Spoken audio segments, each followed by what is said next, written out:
রাস্তার জন্য যে বাজেটগুলো হয় এই দেশে, আপনি কাজ করেন, কিন্তু কাজ করতে গিয়ে দেখা যায় 100 টাকা বাজেট হলে 30 টাকার কাজ হয়, 70 টাকা আল্লাহর ওলিরা খেয়ে ফেলে। আমি ওপেন বলছি, ইসলামে দেশে যদি আসে এই খাওয়া খাওয়াই চলবে না। যা বাজেট আসবে সবগুলো যেখানকার জন্য আসবে সেখানেই ব্যয় হবে। তাহলে কাজটা বেশি না হলেও কাজটা ভালো হবে।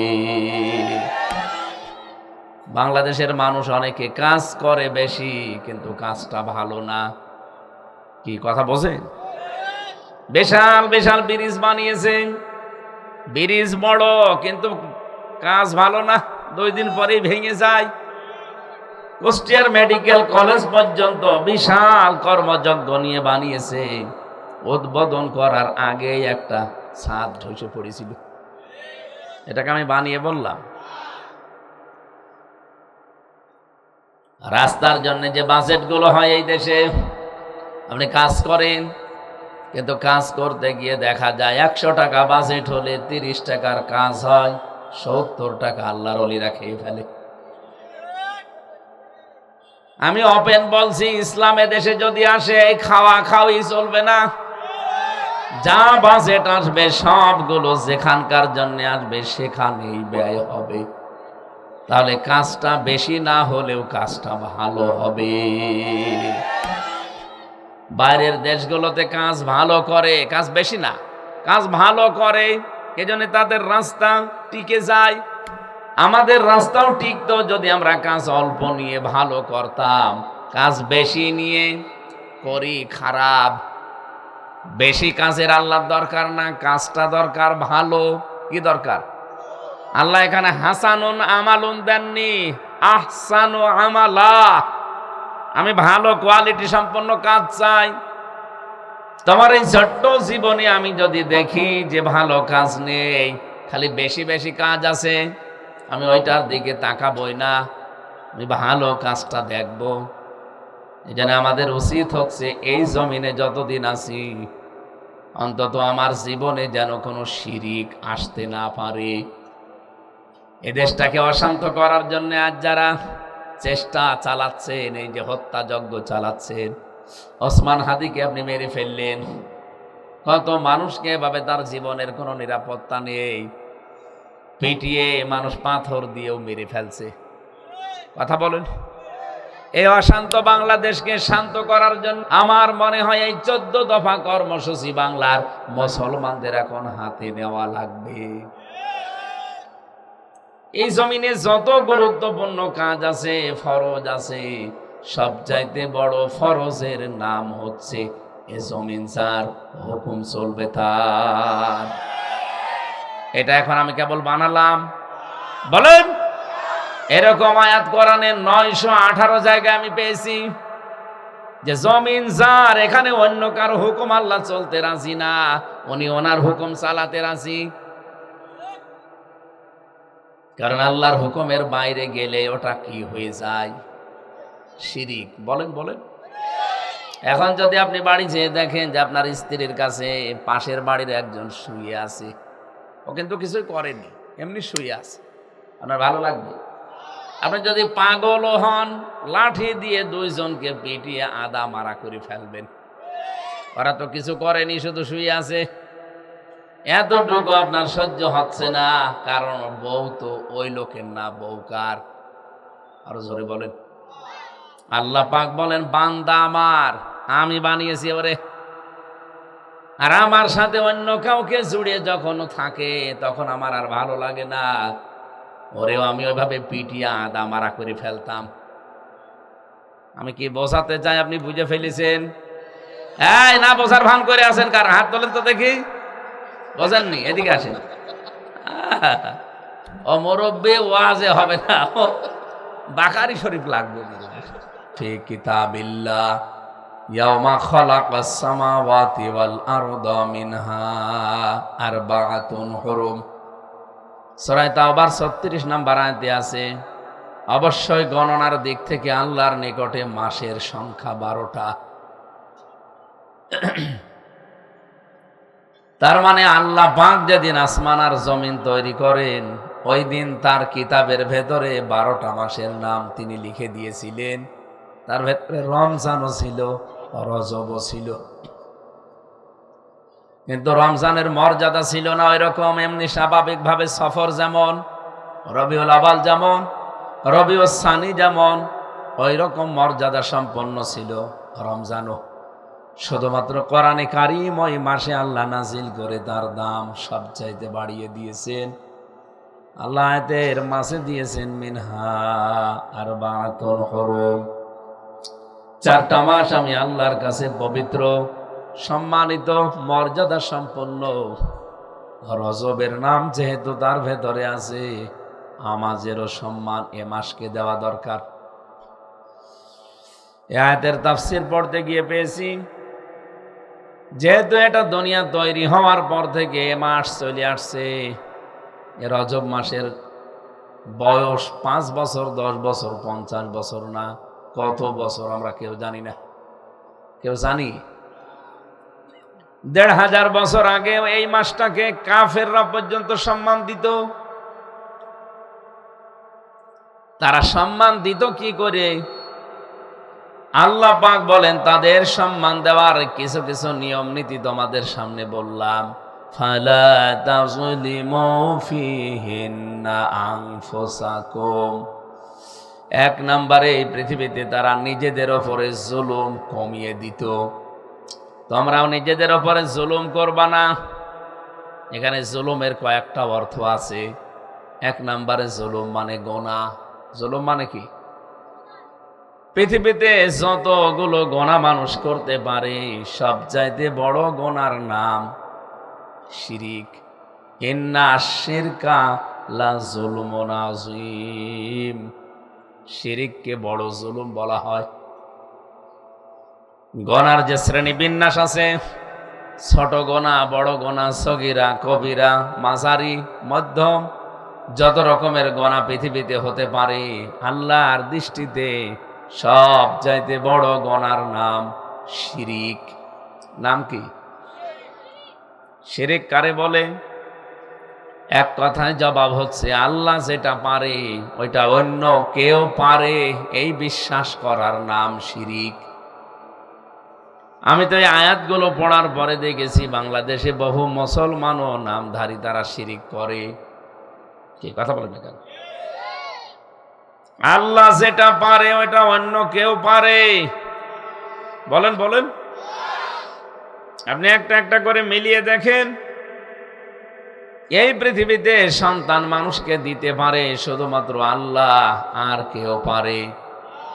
কত মানুষ বিভিন্ন মাজারে, কবরে, পীর সাহেবের কাছে পাগলের মতো ছুটতেছে, মনে হয় যে তারা সন্তান নিয়ে বসে আছে। শরীয়তপুরে গিয়েছিলাম একবার, নড়িয়া। সে প্রথম বিশ্ববিদ্যালয় যখন 3rd ইয়ারে 2nd ইয়ারে পড়তাম, ওই সময় যেতাম। ওখানে সুরেশ্বরে পীর আছে, সুরেশ্বর দরবার শরীফ। যে দেখি গেটে একজন বসে আছে, মাথায় সবুজ পাগড়ি। দেখতে তো ভালোই লাগলো। সালাম দেওয়ার পরে আমারে বলছে, হুজুর, আমার মাথায় পাগড়ি দেখে আপনি ভুলে যাবেন না, ভেতরে যে বাবা আছে ও বাবা কিন্তু একেবারেই ন্যাংটা। আবার ন্যাংটা সার মাজার বলে মানুষ, ন্যাংটা বাবার মাজার। কমিটির কয়েকজন ছিল, সাথে করে গেলাম। ভেতরে যে দেখি একেবারে পোড়া, কিচ্ছু নেই, শরীর একজন বসে আছে। আমার দিকে দাঁত খিটমিট করে তাকায় আর বলছে, ঘৃণা করবেন না, আমার ভেতরে মাল আছে। মাল যা আছে সব তো দেখা যাচ্ছে, নতুন মাল আছে এটা দেখা। বাইরে তাকিয়ে দেখলাম কত মানুষ, ডিসি, এসপি, এমনকি ডিআইজি, আইজি, এমনকি মন্ত্রী, এমপি, তাদের স্ত্রীরা ছেলে নিয়ে, মেয়ে নিয়ে, বেটার বউ নিয়ে এসেছে ওই বাবার দোয়া নেওয়ার জন্য। কত মানুষের শুনেছি নাকি ছেলে মেয়ে হয় না, ওখানে বাবার কাছে দোয়া চাইতে যায়। এই যে মানুষগুলো দোয়া চাইতে যাচ্ছেন, আমার নিষেধ নেই, কিন্তু এই বিশ্বাস যদি করেন যে বাবা সন্তান দিতে পারে, তখন আপনি শিরিক করে ফেলেছেন। এটা বুঝলেন নাকি আরো ওয়াজ করা লাগবে? হ্যাঁ, তাহলে এক কথায় জবাব হচ্ছে আল্লাহ যেটা পারে ওইটা অন্য কেউ। এই যে জমিনটা সত্যি করে বলবেন কে বানিয়েছে? নাকি আপনার দাদা বানিয়ে রেখেছিল? কোরআন বলছে আলা আল্লাহ খালক ওয়াল আমর, এ জমিন বানিয়েছে যিনি, এখানে হুকুম চলবে তার। সুতরাং আল্লাহর বানানো জমিনে আল্লাহর হুকুম বাদ দিয়ে অন্য কারো হুকুম যদি কেউ চালাতে চায়, সে শিরিক করছে কার সাথে? এরকম শিরিক করা মানুষে কুমারখালী থানায় নেই। বলেন তো, শিরিক করলে তার কিসের নামাজ, কিসের রোজা, কিসের পর্দা? এই সহজ কথাগুলো বললেও আপনি বোঝার পরে না বোঝার ভান করে থাকেন, আবার উল্টা আমার উপরে দোষ চাপিয়ে দেন যা রাজনীতি করে। আপনি কি বোঝেন কিছু? আসলে কানের কাছে মুখ নিয়ে হুজুর রাজনীতির কথা বলবেন, আরে শয়তান। ছেলেকে নিয়ে যাচ্ছেন আপনি কুমারখালী, হঠাৎ অ্যাক্সিডেন্ট করে পা ভেঙে গেছে, ডাক্তারের কাছে নিয়ে যদি বলেন ডাক্তার সাহেব ছেলে খুব আদরের, আপনি শুধু তাকিয়ে দেখবেন, হাত দেবেন না, ও কিয়ামত পর্যন্ত ভালো হবে।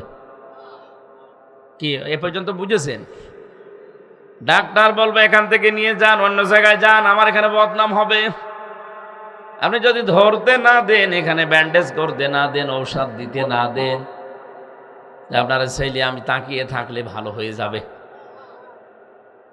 এলাকায় চলছে কোনটা সমস্যা, ওইটা জায়গায় তো হাত দেওয়া দরকার।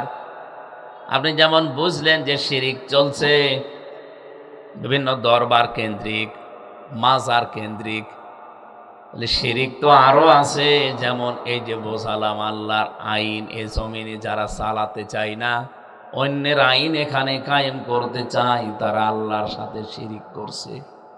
সে যেই হোক, এখন যদি নাম ধরতে বলেন আমি নামও ধরতে পারতাম। বাংলা কথা বলছি, আল্লাহ বাদে অন্য কারো আইন মানা শিরিক। কি কথা বলা লাগবে ভাই? সুতরাং ফাইনাল কথা এটাই, যারা আল্লাহ বাদে অন্য কারো আইনে জমিনে চালাতে চান, তারা শিরিক করে অলরেডি মুশরিক হয়ে গেছেন। আপনার জন্য ভয়াবহ একটা দুঃসংবাদ আছে। এটা সূরা ফুরকান 19 নাম্বার পারার 1 নাম্বার পৃষ্ঠা 4 নাম্বার লাইনে পাবেন। 21 নাম্বার আয়াতে আছে, 23 নাম্বার আয়াতে আছে, ওয়াকাদিমনা ইলা মা আমিলু মিন আমালিন ফাজআলনাহু হাবাআম মানসুরা। কোন মুসলমানও যদি আল্লাহর সামনে দাঁড়ায় আর ওর জীবনের কর্মকাণ্ডে যদি কোনো শিরিক মিশ্রিত থাকে, ওই আমল নামাটা ধলি কণার মতো ওর মুখের উপরে নিক্ষেপ করা হবে। আমার তো আয়াতটা পড়ে মনে হয় বাংলাদেশে বহু মুসলমান নামধারী কিয়ামতের দিন এই অবস্থার সম্মুখীন হবে। আমি আমার ইমানটাকে শিরিক মুক্ত করতে চাই, আমার আমল কম থাক।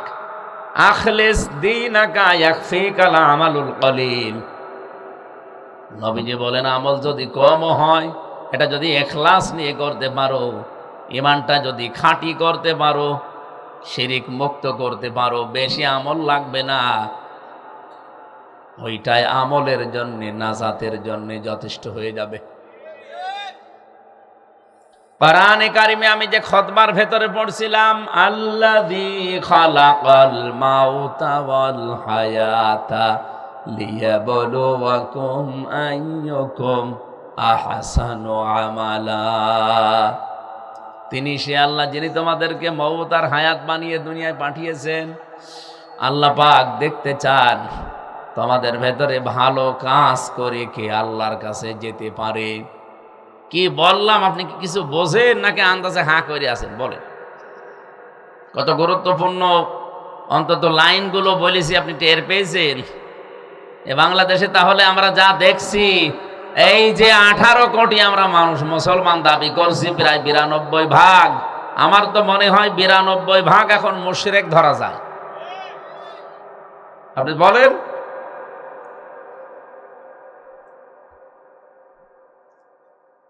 যেহেতু ওই বিশ্বাসে অনেকেই আছে, ওই জায়গায় আমাকে ঔষধ দেওয়া লাগবে। আপনি আপনার সন্তানকে যতই ভালোবাসেন আমিও জানি, তাই বলে আপনি কথা বলতে পারেন না যে ডাক্তার সাহেব আপনি হাত দেবেন না। হাত না দিলে আপনারও ছেলে ভালো হবে। আপনি ভালো হওয়ার জন্যই তো এই সমাজ, এই পরিবার, এই রাষ্ট্রকে পাল্টাতে এই মাহফিলটা দিয়েছেন।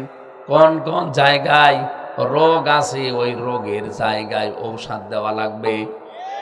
শিরিক করে আপনার আমল নামাটায় নষ্ট করে ফেলেছেন। কি করবেন আপনার নামাজ দিয়ে, রোজা দিয়ে, পর্দা দিয়ে? আপনার তো আমলই সব শেষ। এই জন্য আমল আপনি অল্প করেন। আল্লাহ বেশি আমল করার কথা কোরআনে কোনো জায়গায় বলেননি, সব জায়গায় দিয়েছেন আহসানু আমালা। বেশি আমল লাগবে না, ভালো আমল লাগবে। আল্লাহ এখানে আকসারু আমালা দিতে পারতেন যে বেশি বেশি কাজ করো, বেশি বেশি আমল করো। না, আপনার বেশি আমল আল্লাহর লাগবে না, বেশি কাজও লাগবে না। আপনি কাজ করেন অল্প, আমল অল্প করেন, কিন্তু ওটা যেন ভালো হয়। বাংলাদেশের মানুষ অনেকে কাজ করে বেশি, কিন্তু কাজটা ভালো না। কি কথা বোঝেন? বিশাল বিশাল ব্রিজ বানিয়েছে, ব্রিজ বড়, কিন্তু কাজ ভালো না, 2 দিন পরেই ভেঙে যায়। কুষ্টিয়ার মেডিকেল কলেজ পর্যন্ত বিশাল কর্মযজ্ঞ নিয়ে বানিয়েছে, উদ্বোধন করার আগেই একটা ছাদ ধসে পড়েছিল। এটাকে আমি বানিয়ে বললাম। রাস্তার জন্য যে বাজেটগুলো হয় এই দেশে, আপনি কাজ করেন, কিন্তু কাজ করতে গিয়ে দেখা যায় 100 টাকা বাজেট হলে 30 টাকার কাজ হয়, 70 টাকা আল্লাহর ওলিরা খেয়ে ফেলে। আমি ওপেন বলছি, ইসলামে দেশে যদি আসে এই খাওয়া খাওয়াই চলবে না। যা বাজেট আসবে সবগুলো যেখানকার জন্য আসবে সেখানেই ব্যয় হবে। তাহলে কাজটা বেশি না হলেও কাজটা ভালো হবে। বাইরের দেশগুলোতে কাজ ভালো করে, কাজ বেশি না, কাজ ভালো করে, এজন্য তাদের রাস্তা টিকে যায়। আমাদের রাস্তাও টিকতো যদি আমরা কাজ অল্প নিয়ে ভালো করতাম। কাজ বেশি নিয়ে করি খারাপ। বেশি কাজের আল্লাহর দরকার না, কাজটা দরকার ভালো। কি দরকার? আল্লাহ এখানে হাসানুন আমালুন দেননি, আহসানু আমালা। আমি ভালো কোয়ালিটি সম্পন্ন কাজ চাই। তোমার এই ছোট্ট জীবনে আমি যদি দেখি যে ভালো কাজ নেই, খালি বেশি বেশি কাজ আছে, আমি ওইটার দিকে তাকাবই না, আমি ভালো কাজটা দেখব। এই জন্য আমাদের উচিত হচ্ছে এই জমিনে যতদিন আছি অন্তত আমার জীবনে যেন কোনো শিরিক আসতে না পারে। কি কথা বলেন না কেন? কাফেররা যদি সিদ্ধান্ত নিয়ে জুলুম বন্ধ করে দিতে পারে, আমাদের মুসলমান আমরা এ মাসে জুলুম বন্ধ করতে পারবো না। ওই জামানায় আমি হাদিস পড়েছি, কাফেরেরা যদি কারো সাথে আবহমান কাল থেকে মনে করেন গন্ডগোল চলছে, মারামারি চলছে গোত্রে গোত্রে, রজব মাস আসলেই তারা বলতো ভাই না, আপনাদের সাথে আর মারামারি কেস কাম মামলা হামলা বন্ধ, এগুলো আবার করব, কিন্তু এ মাসটা চলে যাক। তারা রজব মাসকে সম্মান দিয়ে তাদের কেস পর্যন্ত বন্ধ করে দিত, চলমান গন্ডগোল বন্ধ। অথচ আমরা 92% মুসলমান এই দেশে, আমরা কিন্তু রজব মাসকে কাফেরদের মতো সম্মানও দিতে পারি নাই। বলেন কি রজব আসার পরে মামলা বন্ধ হয়ে গেছে? মিথ্যা মামলা চলছে না?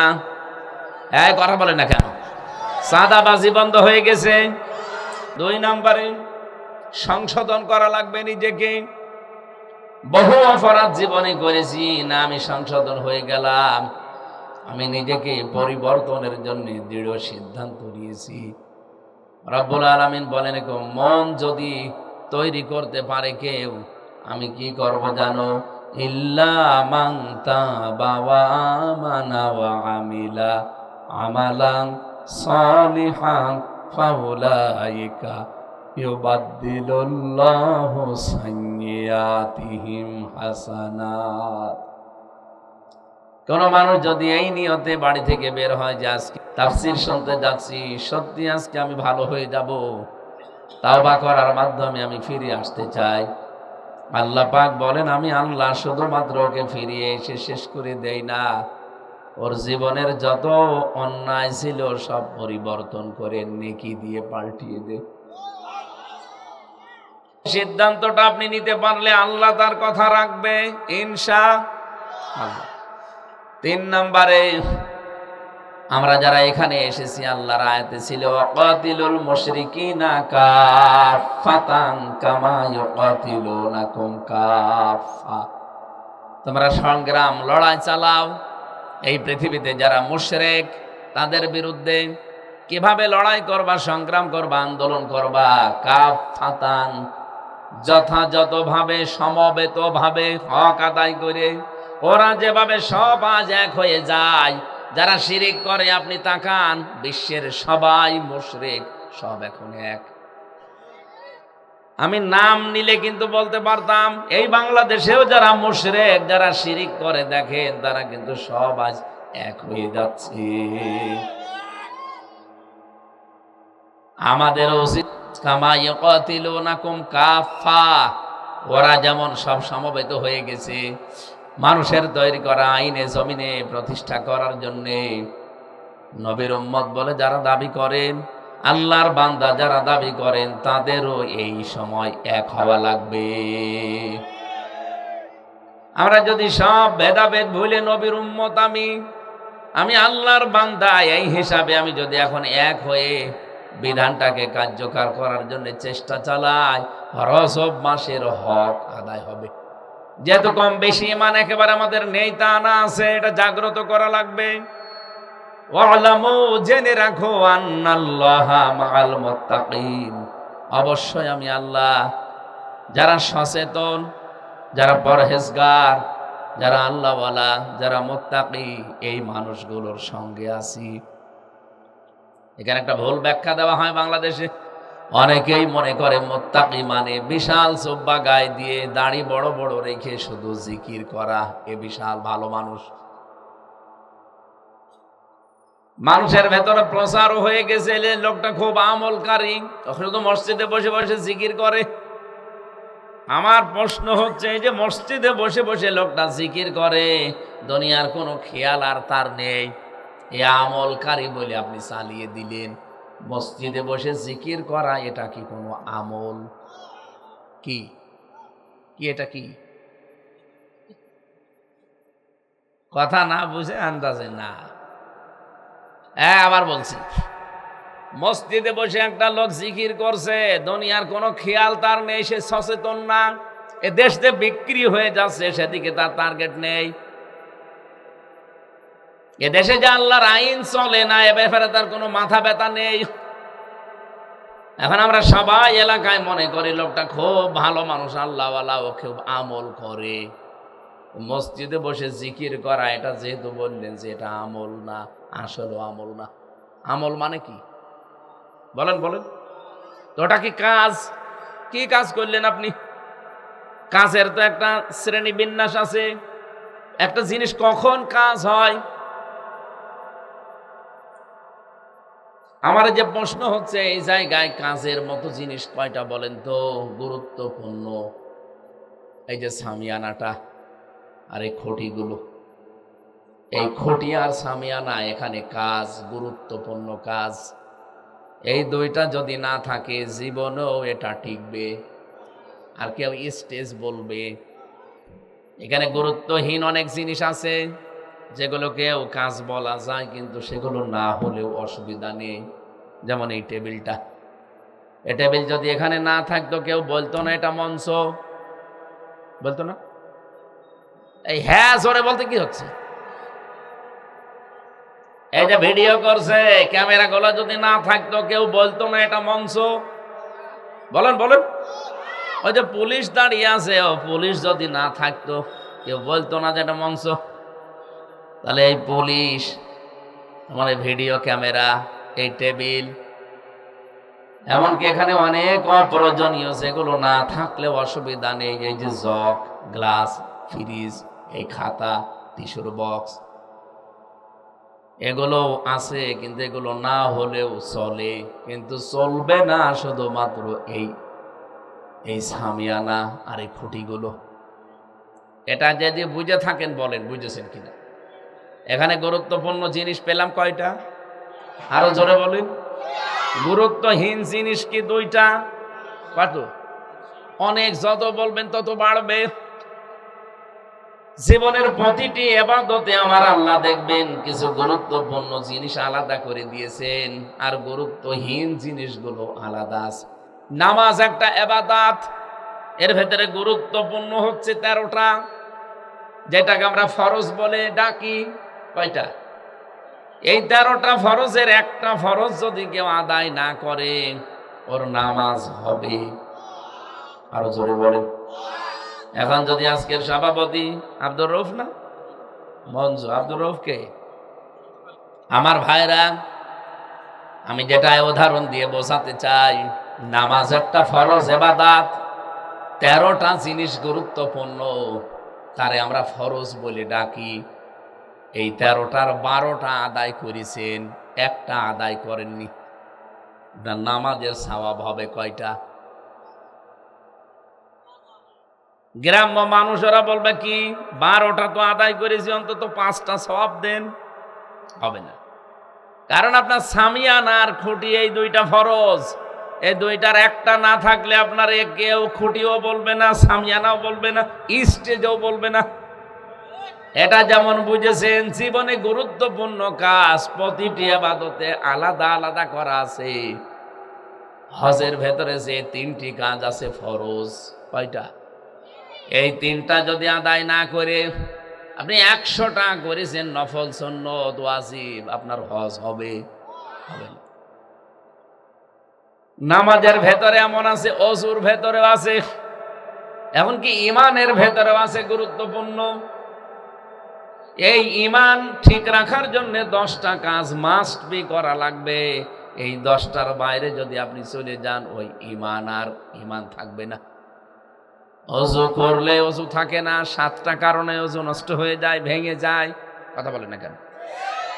এখন 7 কারণে যে ওযু ভাঙে, 6 কারণ ঠিক আছে, শুধু একটা কারণ হালকা আপনার শরীর থেকে রক্ত বের হয়ে বা পুজ বের হয়ে গড়িয়ে পড়ে গেছে।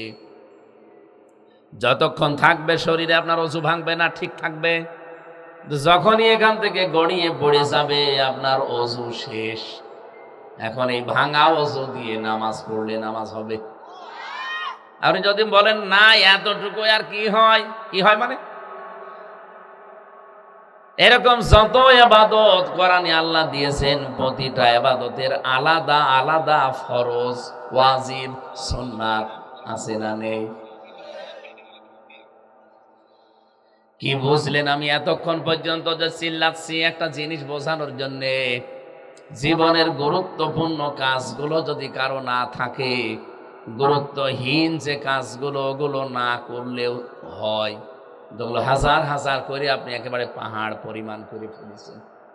কিয়ামতের দিন যখন উঠবেন, মিজানের পাল্লায় যখন আপনাকে ওজন দেওয়া হবে, আপনি বলেন এখানে যে ওজনের সিস্টেম, এই সামিয়ানার খুঁটি বাদ দিয়ে যদি বাকি যা আছে সব আপনি বলেন যে এগুলো স্টেজ, এগুলো স্টেজের জিনিস, অথচ সামিয়ানা দেননি, খুঁটি দেননি, কোনো পাগল ওই রাস্তা দিয়ে হেঁটে গেলে বলবে না যে এটা স্টেজ, মঞ্চ, বলবে?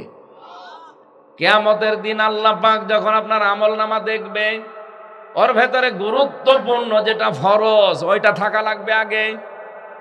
এই জমিনে যত গুরুত্বপূর্ণ কাজ আছে, ফরজ আছে, সবচাইতে বড় ফরজের নাম হচ্ছে এ জমিন যার হুকুম চলবে তার। এটা এখন আমি কেবল বানালাম? বলেন। এরকম আয়াত কোরআনে 918 জায়গায় আমি পেয়েছি যে জমিন যার, এখানে অন্য কারো হুকুম আল্লাহ চলতে রাজি না, উনি ওনার হুকুম চালাতে রাজি। কারণ আল্লাহর হুকুমের বাইরে গেলে ওটা কি হয়ে যায়? শিরিক। বলেন বলেন। এখন যদি আপনি বাড়ি যেয়ে দেখেন যে আপনার স্ত্রীর কাছে পাশের বাড়ির একজন শুয়ে আছে, ও কিন্তু কিছুই করেনি, এমনি শুয়ে আছে, আপনার ভালো লাগবে? আপনি যদি পাগলও হন, লাঠি দিয়ে দুইজনকে পিটিয়ে আদা মারা করে ফেলবেন। ওরা তো কিছু করেনি, শুধু শুয়ে আছে। এতটুকু আপনার সহ্য হচ্ছে না, কারণ বউ তো ওই লোকের না, বউ কার? আরো জোরে বলেন। আল্লাহ পাক বলেন, বান্দা আমার, আমি বানিয়েছি ওরে, আর আমার সাথে অন্য কাউকে জুড়ে যখন থাকে তখন আমার আর ভালো লাগে না। ওরেও আমি ওইভাবে পিটিয়ে আদা মারা করে ফেলতাম। আমি কি বোঝাতে চাই আপনি বুঝে ফেলেছেন? এই না বোঝার ভান করে আছেন কার? হাত তোলেন তো দেখি। বোঝেননি? এদিকে আসেন। ও মুরব্বি, ওয়াজে হবে না, ও বাকারি শরীফ লাগবে। না বুঝে হাত তুলিস। আমি জানি আপনি বুঝেছেন। আপনার স্ত্রী কবুল বলা স্ত্রীর কাছে অন্য কেউ থাকলে আপনার ভালো লাগে না। আপনি যদিও পাগল মানুষ, তারপরও আপনার ভালো লাগে না। আল্লাহ পাক বলেন, আমি নিজে বানালাম তোরে। হালাতা আলাল ইনসানি হিনুম মিনাদ দাহারি লাম ইয়াকুন শাইআম মাযকুরা। তোর জীবনে এমন একটা সময় ছিল যে উল্লেখ করব, আমির হামজা উল্লেখ করব, মঞ্জু উল্লেখ করব, এরকম কোন উল্লেখ করার মতো কিছু ছিলি না। আকাশে তোর নাম ছিল না, জমিনে নাম ছিল না, তোর নামই ছিল না।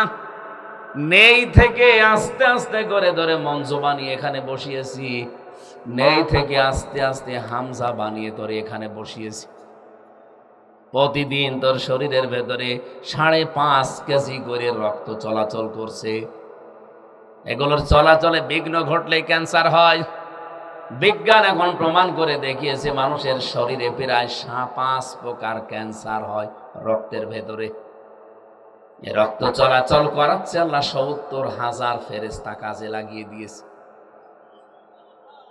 এগুলো যদি রিফাইন করার জন্য আমার আল্লাহ ফেরেশতাদেরকে বলে, না কিছু করা লাগবে না, যা ভাল লাগে করুক, আপনি কয়েকদিন পরে বিছানায় পড়ে যাবেন। ক্যান্সারের নাম শুনলেই তো মানুষের ভয় করে। আমি তামিলনাড়ুতে ছিলাম, বহুদিন ছিলাম। ভারতের তামিলনাড়ুতে দেখতাম কিছু কিছু মানুষের ক্যান্সারের রোগী।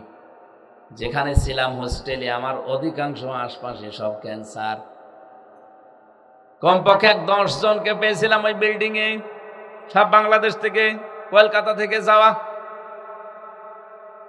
প্রায় 12 মাস 13 মাস 2 বছর 5 বছর ওখানে পড়ে আছে। কোটি কোটি টাকা খরচ। কি হয়েছিল ভাই? রক্তের ভেতরে ক্যান্সার। মাঝে মাঝে লম্বা সেজদা দিয়ে তামিলনাড়ুর ওই কেন্দ্রীয় মসজিদে পড়ে থাকতাম, আল্লাহ এই লোকটার মতো তো আমিও একজন মানুষ। তুমি ওর রক্তের ভেতরে 5 প্রকার ক্যান্সার নাকি ধরা পড়ে 1 প্রকার লাগিয়ে দিয়েছো। বাংলাদেশ থেকে 13 মাস এসে পড়ে আছে আমার পাশের রুমে। কোটি কোটি টাকা অলরেডি খরচ হয়ে গেছে। ডাক্তাররা শেষ পর্যন্ত রিপোর্ট দিয়েছে, আপনার এটা আর ভালো হবে না। তুমি তো আমাকেও দিতে পারতে। আমি নাই আমার মেয়েটা নিয়ে এসেছি। আমার শরীরে যদি রক্তের ক্যান্সার ধরা পড়তো, তে আমার কি হতো? বাহাদুরি সব তো এই লোকটার মতো নিঃশেষ হয়ে যেত। প্রতিদিন একটা মানুষ 16 কেজি করে অক্সিজেন গ্রহণ করে। কত আপনি বোঝেন? 16 কেজি। কুষ্টিয়ার হাসপাতালে যে দেখেন 1 কেজি অক্সিজেনের দাম কত। আমি একটা হিসাব করে দেখলাম, প্রতিদিন কমপক্ষে 3.5 লাখ টাকার শুধু অক্সিজেন কিনে আমাদের বেঁচে থাকা লাগবে। যদি আল্লাহ এটা না দিত তো কয়জন মানুষে বাগলাটে বাঁচত, সব কবরে চলে যেত।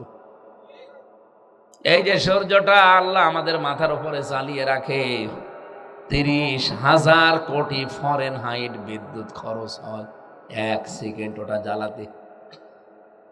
1 সেকেন্ড জ্বালাতে যদি 30,000 কোটি ফরেনহাইট বিদ্যুৎ খরচ হয়, তাহলে 1 মিনিটে কত হতে পারে? 12 ঘন্টায় কত হতে পারে? আপনার মাথা খারাপ হয়ে যাবে। আল্লাহ পাক বলেন, আমি এখান থেকে ধরে নিয়ে এসে এ পর্যন্ত বানালাম, আর আমার সাথে তুই অন্য কাউকে দাঁড় করাস, আমার রাগ হয় ওই রকম। এই জন্য আমরা যেন শিরিক না করি। আজকেই তাওবা করার মাধ্যমে সিদ্ধান্ত নেওয়া লাগবে, জীবনে যাই করেছি এখন থেকে কোনোদিন আমার জীবনে আমি আর শিরিক করব না। ইন্নাল্লাহা লা ইয়াগফিরু আন ইউশরাকা বিহি ওয়া ইয়াগফিরু মা দুনা যালিকা লিমান ইয়াশা। এ পৃথিবীর সব অপরাধ আমি আল্লাহ ইচ্ছা করলে মাফ করে দিতে পারি, তো শিরিকের গুনাহ মাফ হবে না যতক্ষণ লোকটা তাওবা করে জীবনের মতো ফিরে না আসবে। আজকে আমরা আপনি পাগল বলেন আর যাই বলেন, সিদ্ধান্ত নিয়ে যান। আপনি হয়তো মনে করতে পারেন এই কথা বারবার রিপিট করা কি দরকার? আরে ভাই, আমি দেখতে পাচ্ছি যে শিরিকে জাতি ডুবে আছে। এই পৃথিবীতে দুইটা জাতি সবচাইতে ভয়ঙ্কর শত্রু হিসাবে মুসলমানদের বিরুদ্ধে কাজ করে, একটা হচ্ছে ইহুদি আর একটা হচ্ছে মুশরিক। ইহুদি তো আছেই নেতানিয়াহু, মুশরিক কারা? শুধু মোদি মুশরিক না, এই পৃথিবীতে যারা আল্লাহর সাথে কাউকে শরীক করে তারাই মুশরিক। খ্রিস্টানরা আল্লাহর সাথে শরীক করে না? করে না। ওরা হযরতে মরিয়মকে বলে আল্লাহর স্ত্রী, হযরতে ঈসা যেটা তাকে বলে যিশু, এটা আল্লাহর সন্তান। তার মানে আল্লাহর যেটা নেই সেটা জুড়ে দেয়। এরা কি করে? প্রকারান্তে ইহুদি এবং খ্রিস্টান, বৌদ্ধ যাই বলেন এক প্রকার মুশরিক। আর মুশরিকরা আমাদের জঘন্যতম শত্রু হিসাবে কাজ করবে, এটাই কোরআন জানিয়েছে। সূরা মায়দা 6 নাম্বার পারা 20 নাম্বার পৃষ্ঠার 12 নাম্বার লাইনের 82 নাম্বার আয়াতে আছে। রব্বুল আলামিন বলেন, হে নবী, ওয়ালা তাজিদান্নাহুম আহারাসান ওয়ালা তাজিদান্না আশাদ্দান নাসি আদাওয়াতাল লিল্লাযীনা আমানুল ইয়াহুদা ওয়াল্লাযীনা আশরাকু। আমি আপনাদেরকে শুধু শুনিয়েছি তা না, এর বাস্তবতা আছে। আজ যে মুশরিকরা তামাম পৃথিবীতে মুসলমান নিধন করার জন্য চেষ্টা চালাচ্ছে, আপনি দেখেন তামাম দুনিয়ার সব মুশরিকরা কিন্তু রসুনের পেছনের মতো এক। মোদির লাইন আছে আমেরিকার সাথে, আমেরিকার লাইন আছে চীনের সাথে। যা মুশরিক পৃথিবীতে সব এক। ওরা চায় যে মুসলমান যেন উপরে উঠতে না পারে। বাস্তবতা, এদেশে ইসলামের যে সুবর্ণ সুযোগ চলছে, এরপরেও যদি কোনো মুসলমান নামধারী যারা শিরিক করছেন ফিরে আসতে না পারেন, আমার মনে হয় আল্লাহ আপনার প্রতি ওই স্বামীর মতো নারাজ। আপনাকে দিয়ে আল্লাহর কোনো কাজে লাগাবে না। আল্লাহ তো একটা টার্গেট ছিল আপনাকে নিয়ে, কিন্তু আপনি সেই যোগ্যতা সম্পন্ন হতে পারেননি। আল্লাহু ইয়াজতাবি ইলাইহি মাইয়াশা ওয়া ইয়াহদি ইলাইহি মাইয়ুনিব। এটা সূরা সূরার 13 নম্বর আয়াতের শেষের দিকে আছে। আল্লাহ পাক বলেন, আমি আল্লাহ যাকে মনোনীত করি, নির্বাচিত করি, পছন্দ করি, আমার যাকে ভালো লাগে, এই মানুষটাকে আমি আল্লাহ দিন কায়েমের জন্য লাগিয়ে দেই। সবাইকে না, ওয়াহদি ইলাইহি মাইয়ুনিব, যে লোকটা মন থেকে আমি আল্লাহর দিকে ফিরে আসতে চাই। এদেশে 18 কোটি মানুষ, তাহলে সবাই কিন্তু দিন কায়েমের পক্ষে ফিরে আসতে চায় না। আর সবাইকে আল্লাহ নির্বাচিত করেন না, সবাইকে আল্লাহ ভালোবাসেন না, পছন্দ করেন না। যাদেরকে করেছে দিন কায়েমের মন মানসিকতা যার আছে, সে আজকে একটা সেজদা দিয়েন যে আল্লাহ, হাজার হাজার এই বাগলাট এলাকায় মানুষ আছে, আমার মতো একটা নাখান্দা মানুষকে দিন কায়েমের পথে লাগিয়ে রেখেছে। বলেন সুবহানাল্লাহ। মুশরিকরা সব যেমন এক হয়ে গেছে আমাদের টাইট করার জন্য, আমরাও যারা অন্তত ইমানের ছিটা ফোঁটা নিয়ে আসি, আমল আখলাক হয়তো কম থাকতে পারে, ইমান যাদের আছে, ইমানদারদের এই রজব মাসে এক হওয়া লাগবে। এই শিক্ষাটা নিতে পারবেন কিনা বলেন তো? এই পারবেন? আপনারা পারবেন? সূরা বানী ইসরাইলের 1 নম্বর আয়াত পড়েছিলাম আপনাদের সামনে। বিশ্বনবীকে এই ধুলির ধরা থেকে এই রজব মাসে 27 রজব 26 তারিখের দিবাগত রাতে গভীর রজনীতে নবীজিকে আল্লাহ পাক ফেরেশতা জিবরাইলকে দিয়ে নিয়ে যাচ্ছিলেন। নবীজির 53 বছর বয়স তখন। আল্লাহর নবীর চারিদিকে শুধু হাহাকার, শুধু চিৎকার, জুলুম, নির্যাতন, অত্যাচার চলছে, কিন্তু বিশ্ব নবী কিছুই করতে পারছেন না। চুরি ডাকাতি সব কিছু ছেয়ে গেছে, অথচ নবীজির বয়স তখন 53। কত? বিশ্ব নবীকে ফেরেশতা জিবরাইল এসে, দুইটা বর্ণনা আছে, পিকে হিট্টি। এদিকে তাকান, যদি লেখাপড়া একটু করে থাকেন এটা একটু ভালো করে শুনবেন। আজ কত মানুষ গান বাঁধে শিল্পীরা, যে উম্মে হানির ঘরে নবীজি শুয়েছিলেন সেখান থেকে ফেরেশতা জিবরাইল নিয়ে গেছে না, এই বর্ণনা লিখেছে ঐতিহাসিক প্রিকে হিট্রি। নাম শুনেই বুঝতেছেন মুসলমান না খ্রিস্টান? বলেন বলেন, আপনার কি মনে হয় যে কোনো খ্রিস্টান আমার নবীর পক্ষে ভালো কোনো কথা লিখবে? উম্মে হানির ঘর লিখেছে কেন আপনি জানেন? ঐতিহাসিক আমির আলীর লিখিত বই আমি পড়েছি। সে কিন্তু লেখে নাই যে নবীজি উম্মে হানির ঘরে ছিল, সে লিখেছে কাবার হাতিমে ছিল। এদিকে তাকান, কেন হিট্রি এই কথা লিখেছে আপনি জানেন? আমার ছোট্ট মাথার ভেতরে চিন্তা এসেছে, তাই তো কেন উম্মে হানির নাম লিখলো? এখানে হয়তো মজনু সাহেবের, আমির হামজার, আফজাল সাহেবের, শামসুদ্দিন সাহেবের কাছে নবীর বিরুদ্ধে যদি হাজারো কথা বলেন, তার চরিত্র নিয়ে আমি কিছুই বলবো না, উল্টাপাল্টা ধারণা আমি জীবনেও করব না, কারণ নবীর প্রতি আমার সেই মহাব্বত, সেই বিশ্বাস আছে। কথা বলেন। কিন্তু এই কথা যদি ডোনাল্ড ট্রাম্প শোনে, নরেন্দ্র মোদী শোনে, নেতানিয়াহু শোনে, ওরা কিন্তু বিশ্ব নবীর পেছনে লেগে আছে খোদ ধরার জন্যে। যেই আপনি এটা লিখে দেবেন যে ঐতিহাসিক প্রিকে হিট্রি লিখেছে যে বিশ্ব নবী উম্মে হানির ঘরে রাতের বেলা ছিল, সেখান থেকে জিবরাইল নিয়ে গেছে, আমরা তো বললাম চারজনেই কিছুই মনে করব না। 175 কোটি মুসলমান এই পৃথিবীতে, তারা কোনো খারাপ মন্তব্য করবে না, আমার বিশ্বাস। কিন্তু যারা কাফের, যারা অবিশ্বাসী, তারা এই কথাটা নিয়ে এমন হুলুস তুলুস করবে এবং করেছে। তারা বলবে কি, মুসলমানের নবীর চরিত্র শুনি এত ভালো, তো রাত গভীরে একটা মেয়ে লোকের ঘরে কি করে? উম্মে হানি একজন মেয়ে লোক ছিল না? তার ঘরে রাতের বেলায় নবী, যে মুসলমানদের নবী কি করে? একটা কলঙ্কের দাগ এই রজব মাসে তার শরীরে, তার চরিত্রে লাগিয়ে দেবে। তাহলে আসল কথা হচ্ছে আমির আলীর লেখা ঐতিহাসিক মত, যেহেতু এটা, উনি ছিলেন কাবার হাতিমে। জিবরাইল এসে ওখান থেকে ওনাকে নিয়ে যাওয়ার জন্য বোরাক নিয়ে এসেছিলেন। বারকুন বৈদ্যুতিক গতি সম্পন্ন একটা যান। বিদ্যুতের গতি কত? 1 সেকেন্ডে 1,86,000 মাইল। বিদ্যুৎ 1,86,000 মাইল 1 সেকেন্ডে যেতে পারে।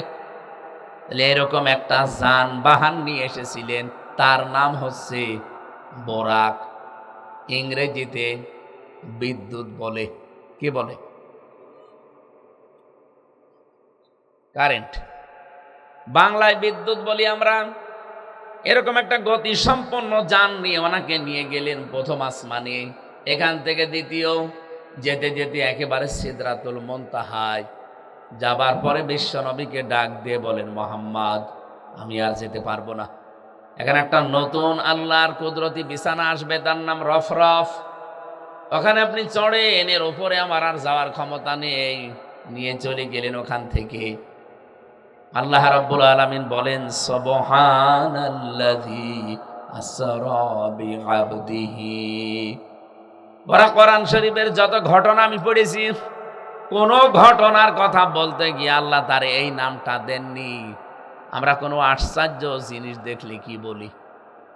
সুবহানাল্লাহ। কি বলি? সুবহান মানে আশ্চর্য।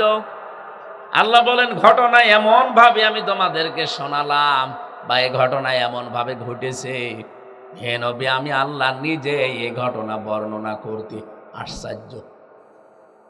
আবু জেহেল এই ঘটনা শুনি বিশ্বাস করা দূরের কথা, হাসি ঠাট্টা করে উড়িয়ে দিয়েছে। কথা বলো না কেন? হযরতে আবু বকরের কাছে গিয়ে বলেছিল, তোমার বন্ধু মোহাম্মদ এতদিন যাই ছিল তার মাথা এখন পুরাটা পাগল হয়ে গেছে। কিভাবে পাগল হয়ে গেল? সে নাকি আজকে রাতে পুরা আসমান জমিন সব ঘুরে এসেছে। এই একটা রাতে নাকি 27 বছর তার জীবন থেকে কেটে চলে গেছে। এই জায়গায় কি উদ্ভট কথাবার্তারা বলে, তোমার কি মনে হয় তোমার বন্ধুর মাথা ঠিক আছে? হযরত আবু বকর বলে, আবু জাহাল এ কথা কি আমার নবী বলেছে? এই মাত্র শুনে আসলাম, এখনো সে কাবার হাতিমে বসা। হযরত আবু বকর বলে, আবু জেহেল শোনো, সারা জীবন নদীর পানি এইদিকে চলছে, আমার নবী যদি বলে না আজকে পানি উল্টা দিকে যাচ্ছে, আমি 1 সেকেন্ডও দেরি করব না বিশ্বাস করতে। আবু জেহেল বলছে, কার কাছে কি বললাম? নবীজির কাছে গিয়ে ডাক দিয়ে বলেন, হে রাসূল আপনি কি এই কথা বলেছিলেন? আবু জেহেল মানুষের কাছে ছড়াচ্ছে। আল্লাহর নবী বলেন, হ্যাঁ আজকে রাতে আমার মেরাজ হয়ে গেছে। দুনিয়ার হিসাবে প্রায় 27 বছর সময় আমার পার হয়ে গেছে মেরাজে। কত বছর বলেন বলেন? হযরতে আবু বকর বলে, হে নবী আমি তো 100 ভাগ বিশ্বাস করে ফেলেছি। বিশ্বাস করে ফেলেছি মানে কি বলো তুমি? আল্লাহ যেখানে নিজে আশ্চর্য হয়ে গেছে এই ঘটনা বলতে গিয়ে তুমি তো একটু প্রশ্নও করলে না। হযরতে আবু বকর বলেন, হে নবী এর চাইতেও বড় বড় আশ্চর্য জিনিস আমি আগেই বিশ্বাস করে ফেলেছি। আল্লাহকে কোনোদিন দেখিনি, শুধু আপনার মুখে শুনেছি যে আল্লাহ একজন আছে। আমি অটুট বিশ্বাস করি আল্লাহকে। মরণের সময় যন্ত্রণা হবে কোনোদিন আমি দেখিনি, কিন্তু আপনার কথা শুনে আমি বিশ্বাস করে নিয়েছি যে মরণের যন্ত্রণা সত্য। জান্নাত জাহান্নাম বলছে রাত মিজান আমি কোনোদিন কিছু দেখিনি, শুধু আপনার মুখে শুনেছি। এত বড় বড় বিশাল কাহিনী যদি আপনার মুখে শুনে বিশ্বাস করতে পারি, আপনার জীবনে মিরাজ হয়েছে আমি 1 সেকেন্ডও অবিশ্বাস করি না, 100 ভাগ হয়েছে। নবীজি বলেন, আবু বকর তুমি এত বড় বিশাল আশ্চর্য বিষয় তুমি বিশ্বাস করে নিলে, তোমার তো খালি হাতে আজকে আর ফেরত দেওয়া যায় না। আজকে থেকে কিয়ামত পর্যন্ত তোমার নামে একটা ডিগ্রি লকব লাগিয়ে দিলাম। তুমি এখন থেকে শুধু আবু বকর না, আবু বকর সিদ্দিক। সুবহানাল্লাহ বলে শেষ করে দিলেন। এখানে কিছু পেয়েছেন? হযরতে আবু বকর তিনি সিদ্দিক হয়েছেন কেন? সত্যকে সত্য জানার পরে প্রশ্ন ছাড়া দ্বিধাহীন চিত্তে একবারেই বিশ্বাস করে নিয়েছিলেন এটা সত্য। আর আমাদের চোখে আঙ্গুল দিয়ে দেখিয়ে দিলেও সত্যকে সত্য জানার পরও আমরা মানতে চাই না। আপনি কিসের সিদ্দিক? খালি নামের আগে পরে আবু বকর সিদ্দিক লেখা থাকলে হবে? সিদ্দিক হওয়ার জন্য আমার মনে হয় আপনি এবার বুঝে ফেলেছেন, সত্যকে সত্য জানার পরে কোনো প্রশ্ন করা যাবে না, পেছনে অ্যাবাউট টান করা যাবে না। দ্বিধাহীন চিত্তে যারা মেনে নিতে পারবে তারা আবু বকরের মতো সিদ্দিক। সবাই না বুঝলেও অন্তত শিক্ষিত মানুষ বুঝে ফেলেছেন, আলহামদুলিল্লাহ। আপনারা বুঝলেই হবে।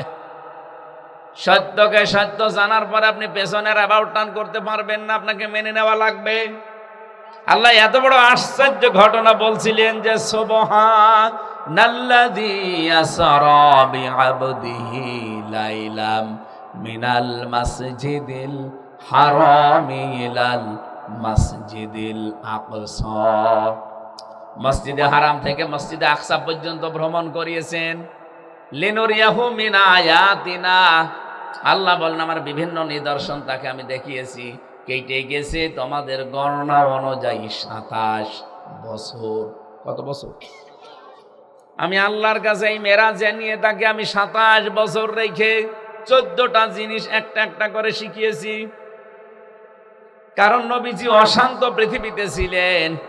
এই অশান্ত পৃথিবীকে শান্ত করার জন্য কি কি ঔষধ দেওয়া লাগবে ওটা নবীজি না জানলেও জানে কে? আমার আল্লাহ বলেন তাকে হাতে কলমে আমি এই 14টা জিনিস শিখালাম। যান এবার এই 14টা জিনিস যদি দুনিয়ায় অ্যাপ্লাই করতে পারেন, অশান্ত দুনিয়া শান্ত হয়ে যাবে। আজ বাংলাদেশ নিয়ে যে ষড়যন্ত্র চলছে, দেশি এবং বিদেশি, আজ অশান্ত করার জন্য যত মানুষ চেষ্টায় আছে, আজকেও কুষ্টিয়ার জেলা স্কুলের সামনে দুপুর বেলা একজনকে দা দিয়ে কুপিয়ে মেরে ফেলেছে। হ্যাঁ, আজকে আমি ওই রাস্তা দিয়ে তার 2 মিনিট আগে গেলাম, আমি মনে হয় চড়হাসও পার হয়নি, শুনলাম যে একজনকে কুপিয়ে শেষ। একটু পরে শুনি মরে গেছে। এ দেশটাকে অশান্ত করার জন্য আজ যারা চেষ্টা চালাচ্ছেন, এই যে হত্যাযজ্ঞ চালাচ্ছেন, ওসমান হাদিকে আপনি মেরে ফেললেন, কত মানুষকে এভাবে তার জীবনের কোনো নিরাপত্তা নেই, পিটিয়ে মানুষ পাথর দিয়েও মেরে ফেলছে। কথা বলেন, এই অশান্ত বাংলাদেশকে শান্ত করার জন্য আমার মনে হয় এই 14 দফা কর্মসূচি বাংলার মুসলমানদের এখন হাতে নেওয়া লাগবে। কি বলছে আপনি টের পাচ্ছেন নাকি জালে আন্দাজে ঠিক বলে চিল্লিয়ে উঠলি? আগামীর বাংলাদেশে 14 দফা কর্মসূচি দিয়ে চালানোর সিদ্ধান্ত যারা নেবে, আমরা আছি তাদের সাথে। আরো জোরে বলুন, কারণ এই 14 দফা কর্মসূচি তো জামাত ইসলামের না। কথা বলে না কেন? এটা বিএনপির না। কার? যারা এই 14 দফার সামনে নেবে, আমরা আছি তাদের সাথে। কি ছিল এই 14 দফার ভেতরে? 1 নম্বরে ছিল ওয়াকাযা রাব্বুকা আল্লা তা'বুদু ইল্লা ইয়্যাহু ওয়া বিল ওয়ালিদাইনি ইহসানা। সূরা বানী ইসরাঈলের 23 নম্বর আয়াত থেকে 38 নম্বর আয়াত, এখানে 14টা কর্মসূচি দেওয়া আছে। বাংলায় তাফসীর পাওয়া যায়, ব্যাখ্যা পাওয়া যায়, বাড়ি যেয়ে মিলাবেন। আল্লাহ বলেন 1 নম্বরে, হে নবী আপনি পৃথিবীতে যান, নিজের এলাকায় গিয়ে এই কাজটা আগে জারি করবেন। ওয়াকাযা রাব্বুকা, ওয়া মানে এবং কযা মানে ফয়সালা দেওয়া, রায় দেওয়া, সিদ্ধান্ত দেওয়া, লিখে দেওয়া। 33টা অর্থ আছে এই কযা শব্দের। আল্লাহ বলেন আমি রায় দিয়ে দিলাম। এই রায় দিচ্ছে কে? আরো জোরে বলেন।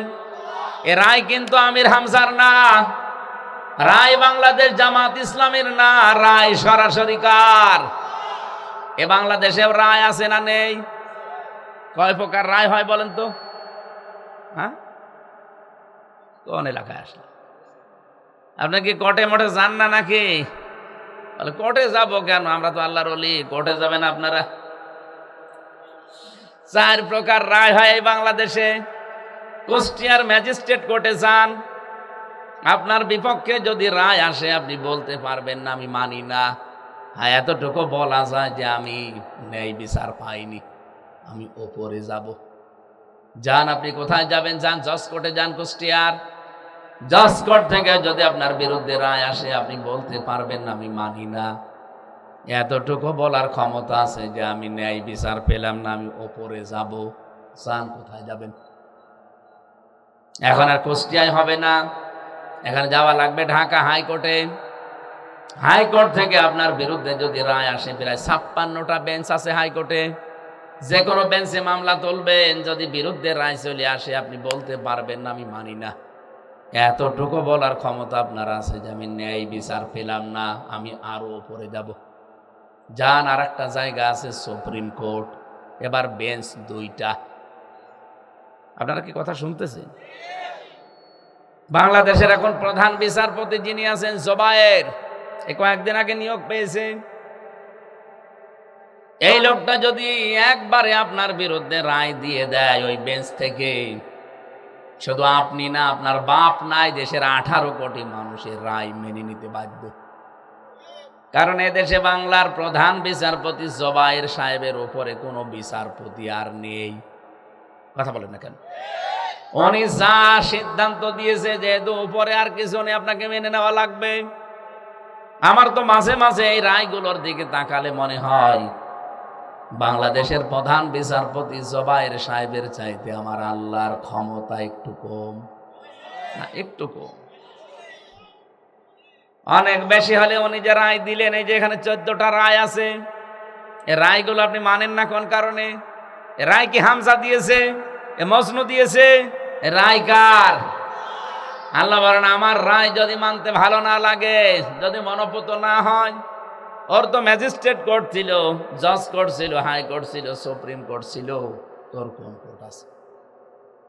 আল্লাহ এই ব্যাপারে একটা সূরা রহমানের ভেতরে বক্তব্য দিয়েছেন, ইয়া মাশারাল জিন্নি ওয়াল ইনসি ইন ইসতাতাতুম আন তানফুযু মিন আকতারিস সামাওয়াতি ওয়াল আরদ ফানফুযু লা তানফুযুনা ইল্লা বিসুলতান।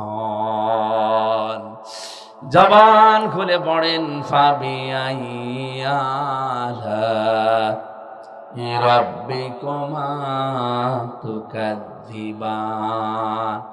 পড়বেন কি করে? আপনাদের অতিথি ঘুমাচ্ছে। আমার তো মনে আছে ওনার ঘুম থেকে আমিও ঘুমাই, নাকি ঘুমিয়ে পড়বো? ওনার যে পরিশ্রম আমারও এক, উনি সেই সকাল থেকে আরম্ভ করেছে, আমারও তো সে সকাল থেকে আরম্ভ। আমি এসার পরও 2টা অনুষ্ঠান করে এখানে এসেছি। আমার মনে হয় কথাবার্তারা যদি আমি বন্ধ করে নমতে বসে থাকতাম, ওর সাথে আমিও ঘুমিয়ে যেতাম। রাত হয়ে গেছে না, শেষ করে দিই। আর এভাবে বলেন মানে রায়গুলো আমি একটা একটা করে দেখি কত দূর বলা যায়। বাংলার প্রধান বিচারপতির রায় না মানলে যেমন দেশে আপনারা থাকতে দেবে না, হয় দেশ থেকে তাড়িয়ে দেবে, না জেলে দেবে। আল্লাহ বলেন আমার রায় যদি ভালো না লাগে, আমার আসমানের নিচে জমিনের উপর থেকে চলে যা। কোথায় যাবেন? যেখানে যাবেন ওইটা কার? সুতরাং রায় আপনাকে মানায় লাগবে। আলাইসাল্লাহু বিআহকামিল হাকিমিন, আমি কি সবচাইতে বড় বিচারপতি না? কে বলছে? আল্লাহর প্রথম রায় হচ্ছে আল্লাহ তা'বুদু ইল্লা ইয়্যা। আল্লাহ পাক বলেন আমার প্রথম রায় হচ্ছে এই পৃথিবীতে আল্লাহ বাদে আর কারো ইবাদত করা যাবে না। আমরা কি সব জায়গায় আল্লাহর ইবাদত এখন এককভাবে প্রতিষ্ঠিত করতে পেরেছি? হ্যাঁ, আমাদের সমাজে আছে হয়তো হালকা পাতলা, পরিবারে আছে, বলেন না কেন? পরিবারে আমরা একটু মানি, ব্যক্তিগত জীবনে মানি। আর কোন জায়গায় আল্লাহর রায়টা আছে, বিধানটা আছে বলেন? সমাজে গেলেই দেখি সুদ, অনেকে ইন্টারেস্ট বলি খান, কিন্তু জিনিস তো সুদ। দোকানের সামনে লিখে দিয়েছেন বিসমিল্লাহ মদের দোকান হবে, ভেতরে জিনিস কি? ওপরে যতই বিসমিল্লাহ লেবেল লাগিয়ে দেন হবে না। এই দেশে যতদিন পর্যন্ত যাকাত ভিত্তিক অর্থনীতি রাষ্ট্রীয়ভাবে কায়েম না হবে, আল্লাহর কসম এই দেশে জিবরাইল ফেরেশতা যদি বাস করে তাও সুদ খাওয়া লাগবে, জীবনেও বাঁচতে পারবে না। বলেন না জিবরাইল ফেরেশতাও সুদ খাবে। এই যে সুন্দর টুপিটা দেখতে পাচ্ছেন, এর ভেতরেও সুদ আছে। এই যে সুন্দর যে জামা, এর ভেতরেও সুদ আছে। কারণ এই জামাটা যে ফ্যাক্টরিতে তৈরি হয়েছে, এই টুপিটা যে ফ্যাক্টরিতে তৈরি হয়েছে, ওই ফ্যাক্টরির মালিক ব্যাংক থেকে লোন নিয়েছে। আর ব্যাংক থেকে লোন তো এমনি দিয়ে দেয়। এই জন্য বলছি ডাইরেক্ট হোক ইনডাইরেক্ট হোক আপনাকে খাওয়া লাগবে। এটা বন্ধ করার জন্য ফেরেশতা জিবরাইল এসে কাজ করবে। এবার বলেন অনেক আয়াত পড়ছিল না, আল্লাযীনা ইম্মাক্কান্নাহুম ফিল আরদি আকামুস সালাতা ওয়া আতাবুস যাকাত। ঈমানদার বান্দাদের ক্ষমতা দিলে তারা নামাজের বিল আনবে, 2 নম্বরে যাকাত ভিত্তিক অর্থনীতি কায়েম করবে। আর ওইটা যদি সৌদি আরবের মতো, ব্রুনাইয়ের মতো, মালয়েশিয়ার মতো কায়েম হয়ে যায়, এই দেশেও আর সুদ থাকবে না। সুদ খেলে মায়ের সাথে জেনা করার গুনাহ হয়, সেটা প্রতিনিয়ত করে যাচ্ছি আর সুবহানাল্লাহ বসে বসে পড়ছি। এটা বন্ধ করার দরকার আমাদের না জিবরাইল ফেরেশতার? বলেন এটা বন্ধ হওয়ার যে সিস্টেমগুলো, ওইটার নামই তো ক্ষমতা। আপনি যাই মনে করেন, এই সিস্টেমে না গেলে ওয়াজ করে এটা জীবনও বন্ধ হবে না। ওয়াজ তো সে 12 সাল থেকে করছি, 3 বছর না জেলে ছিলাম বাদ দেন, বাকি যে সময়টা তো ওয়াজ করেছি, কি হয়েছে বলেন? সুদ বন্ধ হওয়া দূরের কথা, সুদ আরো বেড়েছে। জেনা বন্ধ হওয়া দূরের কথা, আমার নিজের গ্রামে একটা জেনা হয়েছে। ওই মহিলার স্বামী থাকে বিদেশে, একজনের সাথে লাইন করে ওই মহিলা কাজ করে ফেলেছে। 4 জন সাক্ষীও আছে। এখনো মহিলা আবার সেরকম ধনকধার মহিলা, না করেছি তা হয়েছে কি, দরকার আরো করব। গ্রামের লোকজন বসে ফতোয়া দেন, দিলাম যেহেতু স্বীকার করছে, আরো 4 জন সাক্ষীও আছে, তাহলে ওর শাস্তি কোরআনের সূরা নূরের 2 নাম্বার 3 নাম্বার 4 নাম্বার আয়াত অনুযায়ী এই বুক পর্যন্ত মাটির ভেতরে পুঁতে ফেলে পাথর আর ইট দিয়ে মেরে ফেলা লাগবে। এর নাম সঙ্গে সার। এর নাম কি? গ্রামের মন্ডল মাতব্বর যারা আছে, মডল বললাম এ ফতোয়া পর্যন্ত থাক, আপনারা আবার কার্যকর করতেছেন না। ও মহিলা যদিও স্বীকার করেছে, সাক্ষীও আছে 4 জন, এরপরও যদি এই আইনটা তার উপর প্রয়োগ করেন, ও সঙ্গে সার হওয়ার আগে পুলিশ আমারে নিয়ে সঙ্গে সার করবে। বলবে হুজুর ফতোয়া দিয়েছিলেন, দেন, কার্যকর করতে গেলেন কেন? এদেশে কি কোরআনের আইন চলে? কি বলতাম তখন? কিছু বলতে পারতাম না। আল্লাহর ইশারা একটা মামলা দিয়ে তারপরও আমারে খুব বেশি হলো 7 দিন পরে ওনারা জেলে নিয়ে গেল। ওই যে পুলিশ, এই পুলিশ না ওনাদেরই জাতি ভাই। 3 বছর জেলখানায় থাকার পরে বের হয়ে আসলাম। গ্রামে এসে দেখি গ্রামের লোক 2 ভাগ। ওই যে পাটিকা বাড়ি, গ্রামের বাড়ি আমার, পাটিকা বাড়ি। এক দল আছে ওই মহিলার সাথে মিলেমিশে থাকে, কারণ ওর স্বামী আছে তো 2-3 বছর পরে পরে একবার। আর এক দল আছে নামাজ রোজা করে, তারা দেখে আমার সাথে কথা বলছে না। বলছে কি হয়েছে বলবেন? বলছে না, তোমার সাথে কোনো কথা নেই। আরে কথা বলবেন না কেন? বলছে খালি ফতোয়া দিতে পারো, কার্যকর করতে পারো না। রাগ হবে না কার বলেন তো? ফতোয়া দিয়ে 3 বছর জেল, কার্যকর করলে তো আমারই ফাঁসি হয়েছে। মাথায় গামছা বেঁধে এবার লেগেছি যে এবার আর ফতোয়া দেব না, এবার ফতোয়া দেখাবো। আফজাল সাহেবের মতো 151 জন মানুষ যদি এবার সারা বাংলাদেশ থেকে আমরা যেতে পারি, সারা জীবন শুধু ফতোয়া দিয়েছি, এবার ফতোয়া কার্যকর করব। ওই পুলিশ দিয়েই কার্যকর হবে, তখন আর পুলিশ ধরবে না, কার্যকর করবে। এই কথা বলেছেন কেন? এটা আপনার কাছে রাজনীতি মনে হয় কোন কারণে? আপনি করেন, আমি আপনার সাথে আছি। আপনি যদি বলেন আমিও ক্ষমতায় গেলে করার আইন দিয়ে এই দেশ চালাবো, কালকে আমি সব বাদ দিয়ে আপনার পেছনে স্লোগান দেব, আমার ভাই, তোমার ভাই, ওর লোক ভাই, ভার লোক ভাই। আপনি তো করেন না। আপনি তো ঘোষণা দিয়েই দিয়েছেন যে আমি শরিয়া আইনে বিশ্বাস করি না। তা আমি আপনার পেছনে থাকবো কি করে বলেন? আমি আবেগে পড়ে আপনার পেছনে চলতে গিয়ে তো আমার আখেরাতটা আমি নষ্ট করতে পারি না। আমার তো একটা টার্গেট আছে, না নেই? আরো জোরে বলেন। তাহলে আল্লাহর ইবাদত সব জায়গায় আমরা বাস্তবে রূপ দিতে চাই। 2 নম্বরে আল্লাহর রায় ছিল ওয়াবিল ওয়ালিদাইনি ইহসানা, মা বাবা যাদের আছে তাদের সাথে ভালো ব্যবহার করা লাগবে, তাদের হক আদায় করা লাগবে। এখানে একটা প্রশ্ন আছে, বৌমা যারা আছে তাদের জন্য শ্বশুর শাশুড়ির খেদমত করা, সেবা করা, এটা একটা দায়িত্ব, ফরজ না। তারা যদি আদায় নাও করে তারা গুনাহগার হবে না। দায়িত্ব পালন করেনি, এই জন্য স্বামীর কাছে খারাপ হতে পারে। যার যার মা বাবা তার তার সেবা করা, তাদের জন্য খরচ করা, এটা ফরজ। ওই মহিলার জন্য, ওই মহিলার মা বাবা আছে, তাদের সেবা করা, সাধ্য মতো খরচ করা ফরজ। আমার মা বাবা আছে, আমার মা বাবার পেছনে সাধ্য মতো খরচ করা, তাদের সেবা করা, তাদের হুকুম জায়েজ গুলো মেনে চলা আমার জন্য কি? এ তো বাস্তব অবস্থা। কি এই ফরজটা আজ আমরা অনেক সন্তান আদায় করতে পারি না আমার বউর কারণে। এরকম বউ দেশে নেই?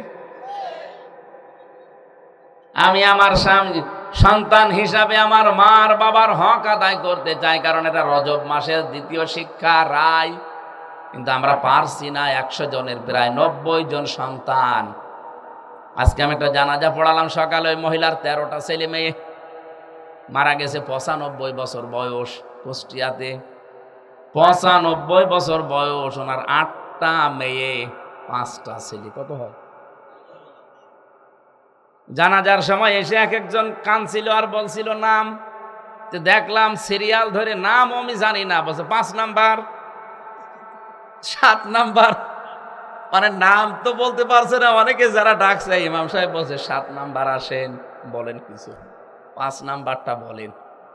শেষ নাম্বারটা এসে বললো, দেখলাম 8 নাম্বার যেটা। ছেলে মেয়ে কত ওনার? বলছে 13টা। 13টা ছেলে মেয়ে এই মহিলার পেটে জায়গা হয়েছে, অথচ 13টা ভাই বোনের কাছে এই মহিলার জায়গা নেই, না খেয়ে মরে যায়। এই 13টা ভাই বোন মিলে এরা পালা পালা করে মাকে খাওয়ায়। এরকম সংসার নেই? বলে আমার কাছে 5 দিন, তোর কাছে 5 দিন কেন? মা তো একজন, তোদের 13 জনকে পেটে নিয়েছিল একা, নাকি ভাগ ভাগ করে নিয়েছিল? বলেন, তার এতটুকু পেটে যদি 13 জনের জায়গা হয়, তোর 13টা বাড়িতে একটা ঘর জায়গা হয় না।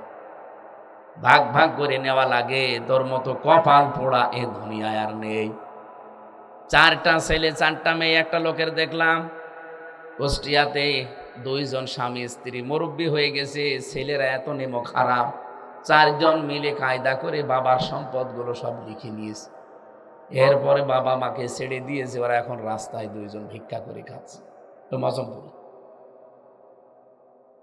দৃশ্য দেখে চোখে পানি চলে আসে। আল্লাহ, এই 4 জন সন্তান, তার 4টা মেয়ে নাই, বিয়ে হয়ে পরের বাড়ি চলে গেছে। ছেলেগুলো তো আছে, তাদের তো সাধ্য মতো হক আদায় করার দরকার ছিল এই মুরব্বী বয়সে মা আর বাবার। শুধু ছেলে 4টারই দোষ না, এই ছেলে 4টাকে পাগল বানিয়ে দিয়েছে ওই 4টা বউ। ওরা শুধু ঔষধ খাওয়ায়, ট্যাবলেট দেয়, বিভিন্ন রকমের উল্টা পাল্টা কথা কানে লাগিয়ে বলে তোমারই খালি দায়িত্ব, তোমার আর ভাই নেই, ও বড় ভাইয়ের কাছে দিতে পারো না, বড়টা বলে ছোটটার কাছে দিতে পারো না। এই ঝামেলার কারণে মুরব্বী 2 জন এখন না খেয়ে মরছে। এরকম পরিবার আর বাংলাদেশে নেই।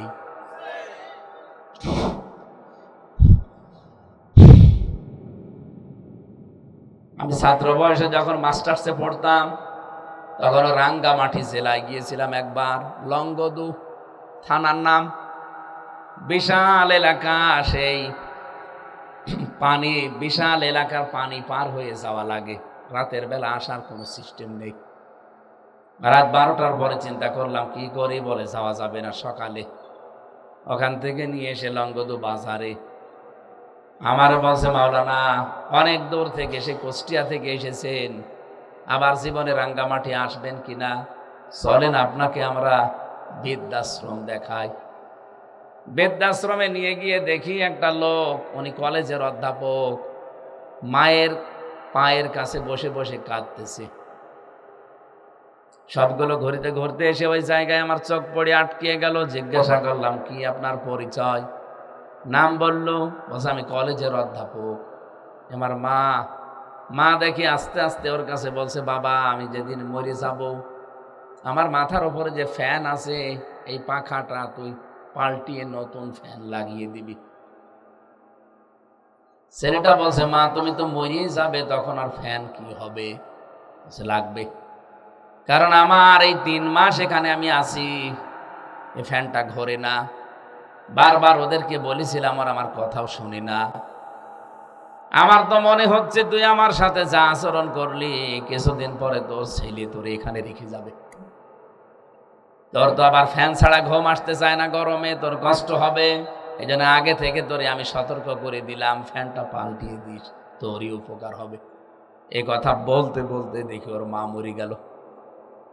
হাও মাও করে লাশ জড়িয়ে বলছে, হুজুর আপনি আমার উপরে খারাপ ধারণা করেন না, এ দোষ শুধু আমার একা না, এ দোষ আমার বউর। আমার বউ 3 মাস আগে থেকে আমার পেছনে লেগে আছে যে বুড়ি বাড়ি থাকলে তোমার ভাত আমি খাবো না। আমার 2টা ছেলে মেয়ে, তাদের মুখের দিকে তাকিয়ে আমি বাধ্য হয়ে তালাকও দিতে পারি না। কারণ স্বামী স্ত্রী যদি মিল মহাব্বত না থাকে, তালাক হয়ে যায়, তারা হয়তো আলাদা আলাদা আবার স্বামী পাবে, স্ত্রী পাবে, এই সন্তান 2টার কি হবে? তারা তো চির বঞ্চিত হয়ে যাবে মায়ের আদর থেকে, বাবার ভালোবাসা থেকে। কথা বলছে না কেন? এরকম হচ্ছে না সমাজে? এরকম নিষ্ঠুর আচরণ কোনো মা বাবা করবেন না। আপনার মহাব্বত নেই, মিল মহাব্বত নেই, হয়তো আপনি পারছেন না, ধৈর্য ধরা লাগবে সন্তানটার মুখের দিকে তাকিয়ে। আজকে একটা ভিডিও দেখছিলাম, 3 বছরের একটা মেয়ে, মাটা আজকে ডিভোর্স দিয়ে দিল স্বামীকে। ডিভোর্স দিয়ে বলছে তোমার সন্তান তুমি নাও, আমি নেব না। বাবার কাছে যেতে চায় না মেয়েটা, হাও মাও করে মাকে জড়িয়ে কি কান্না। উকিল পর্যন্ত দেখলাম কেঁদে ফেলেছে। বলেন তো, স্ত্রী লোকটা হয়তো আরেক জায়গায় বিয়ে করলে স্বামী পাবে, এই লোকটাও হয়তো কয়েকদিন পরে বিয়ে করলে আরেকটা বউ পেয়ে যাবে। 3 বছরের মেয়েটার কি হবে সারা জীবন? ও তো আর কোনোদিন মায়ের আদর পাবে না। যে সৎ মা আসবে, ও কি সহ্য করতে পারবে? ওরে, ও তো বাবার আদর আর পাবে না, কারণ ওই পক্ষে যদি আরো 2-3টা ছেলে মেয়ে আসে, তখন এটা হয়ে যাবে সৎ বোন, সৎ বোন। এর দৃশ্য দেখে আমার মাঝে মাঝে চিন্তা হয়, বাংলাদেশে বহু স্বামী স্ত্রী শুধু নিজেদের স্বার্থের কারণে মনোমালিন্য করে এই বাচ্চাটার ভবিষ্যৎ ধ্বংস করে দিচ্ছে। আপনি জীবনেও শান্তি পাবেন না অন্য জায়গায় যে। হুজুর, আমার বাবা সেই ছোটবেলায় মারা গেছে। মা আমাকে বহু কষ্ট করে বিসিএস ক্যাডার বানিয়েছিল। আমি এক কলেজের অধ্যাপক, আমার বউটাও অনেক শিক্ষিতা। ছেলে মেয়ে 2টার দিকে তাকিয়ে আমি তো আর তালাকও দিতে পারি না। বাধ্য হয়ে মাকে রেখে এসেছিলাম এই বৃদ্ধাশ্রমে। 3 মাস হয়ে গেছে, আজকে আমার মাটা মরে গেল। দুনিয়াতে নাম ধরে ডাকার মতো আমার আর কেউ নেই। কমার খালি বাসি। আমার তো ওই দিন থেকে মনে হয় শুধু লঙ্গদু থানা রাঙ্গামাটির ওই কলেজের অধ্যাপক না, এখানে অনেক সন্তান আমরা ঠিক ওনার মতো অসহায়। মা বোন যারা এসেছেন, শুধু নামাজ পড়া রোজা রাখা কালো বোরকা পরা ইবাদত না। পরিবারে আপনার কারণে সন্তানটা তার মা বাবার হক আদায় করতে পারে না। আপনি কিসের বউ? রাত মেলা হয়ে গেছে ভাই, আমি চালাতে পারতাম 2-5 ঘন্টা, কিন্তু আমার ঘুমানো লাগবে। সারাদিন আজকে প্রায় 15টা চলছে, আমার ঘুমানো লাগবে। আমি পুরাটা শেষ করতে গেলে এখন কয়েক ঘন্টা। যতটুকুই বললাম এতটুকুই আল্লাহ আমল করার তৌফিক দিও, আল্লাহুম্মা আমিন।